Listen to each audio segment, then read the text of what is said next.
बच्चों के school tiffin में हो या उनके छोटे मोटे भूख में, ये वाला केक हम अक्सर उन्हें देते रहते हैं। जबकि हम सब जानते हैं कि ये वाला केक बच्चों के हेल्थ के लिए बिल्कुल ठीक नहीं है। एक तो इसमें हानिकारक प्रिजर्वेटिव होते हैं और ऊपर से इसका तेल भी एकदम ही अच्छा नहीं होता। पर हमें देना पड़ता है क्योंकि केक बनाना हमें बहुत ही ट्रिकी लगता है। तो चलिए आज मैं आपके साथ एक बहुत ही ईजी रेसिपी शेयर करूँगी और वो भी बिना मैदे का, जो आप आराम से अपने बच्चों को दे सकते हैं और बच्चे ये शौक़ से खाएंगे क्योंकि बच्चों को केक खाना बहुत अच्छा लगता है। और ये वाला केक सॉफ्ट भी बनेगा, खाने में टेस्टी भी होगा और 5 से 7 दिन तक ये आराम से फ्रिज में रह जाएगा।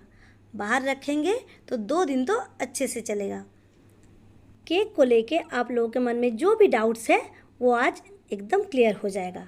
मैं आपको एकदम डिटेल में केक की रेसिपी बताऊंगी और एक इजी रेसिपी है, ज़्यादा कुछ याद रखने की ज़रूरत नहीं है। इसमें केक बनाने के लिए जो सबसे ज़्यादा ज़रूरी है वो है ये मेज़रिंग कप।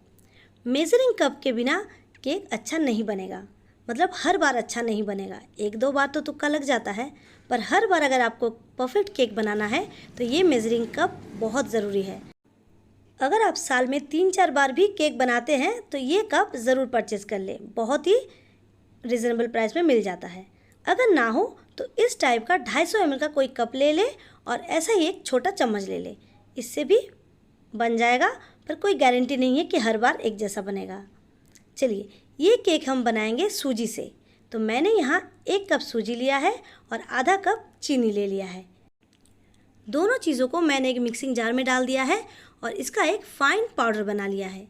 सूजी का टेक्सचर थोड़ा सा भुरभुरा होता है, इसलिए हम इसमें एक बाइंडिंग एजेंट डालेंगे। इसके लिए आप कॉर्नस्टार्च, कस्टर्ड पाउडर, मैदा या आटा, इन चारों चीज़ों में से कोई एक चीज़ ले सकते हैं। मैंने यहाँ कॉर्नस्टार्च का यूज़ किया है, आपके पास जो अवेलेबल हो आप वही ले लें। देखिए मैंने यहाँ 1/4 कप कॉर्नस्टार्च ले लिया है। अब साथ ही में मैं डालूँगी 1/4 कप दही। दही अगर फ्रिज में रखा हो तो आप 2 घंटा पहले इसे निकाल दें। ध्यान रखें सारी चीज़ें रूम टेम्परेचर में होना चाहिए।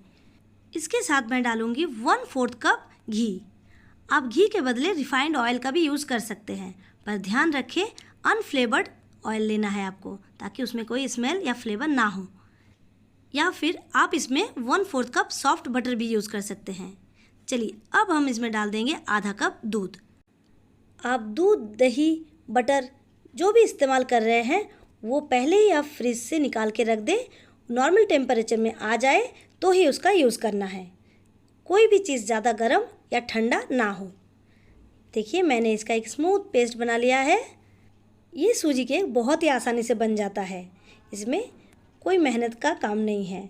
आपको कुछ भी चीज़ बीट करना नहीं है, बस सारी चीज़ों को मिक्सिंग जार में डालें और अच्छे से चला लें। ये सूजी केक है, इसीलिए इसको थोड़ी देर हमें रेस्ट करने देना है, क्योंकि सूजी थोड़ा सा फूलता है, तो इसलिए हम इसे आधा से 1 घंटा इसी तरह से ढक के रख देंगे। मिनिमम आधा घंटा आपको रखना ही है। चलिए आधा घंटा हो गया है, हम कढ़ाई को प्रीहीट करने के लिए रख देंगे। देखिए मैंने कढ़ाई में नमक डाल दिया है और ये नमक आप बार बार यूज़ कर सकते हैं। चलिए इसके ऊपर मैं रख दूँगी एक छोटा सा प्लेट। आपके पास अगर स्टैंड हो तो आप वो भी रख सकते हैं। अब हम जिस बर्तन में केक को बेक करेंगे उसको इस तरह से रख के और एक ढक्कन रख के देखेंगे कि अच्छे से आ रहा है या नहीं।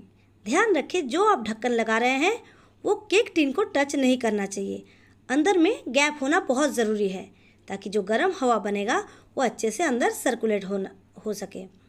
देखिए मेरे पास ये पतीला है तो मैं इसका यूज़ कर रही हूँ।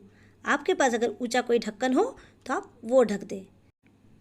चलिए अब हम कढ़ाई को प्रीहीट होने के लिए रख देंगे। 10 मिनट हमें इसे मीडियम टू हाई फ्लेम में रखना है। अब हम अपने केक टिन को ग्रीस कर लेंगे। मैंने यहाँ 6 इंच का केक टिन लिया है, आप इस टाइप का कोई भी बर्तन ले लें। चलिए पहले हम इसमें ऑयल डालेंगे और ऑयल को अच्छे से लगा देंगे। अगर आपके पास बटर पेपर हो तो आप बटर पेपर लगा दें, और अगर ना हो तो इस तरह से इसमें 1 चम्मच मैदा डालें और अंदर बिल्कुल टच नहीं करना है। इस तरह से अगर हम केक टिन को ऐसे घुमाएंगे तो ये अपने आप ही मैदा कोट हो जाएगा। देखिए इस तरह से टैप करते हुए आप मैदे को अच्छे से इसके ऊपर कोट कर दें और जो एक्सेस मैदा बचेगा उसे आप निकाल दें। देखिए इस तरह से जो हमारा केक टिन है वो अच्छे से ग्रीस हो गया है। बिना बटर के पेपर के भी ये केक अच्छे से निकल आएगा।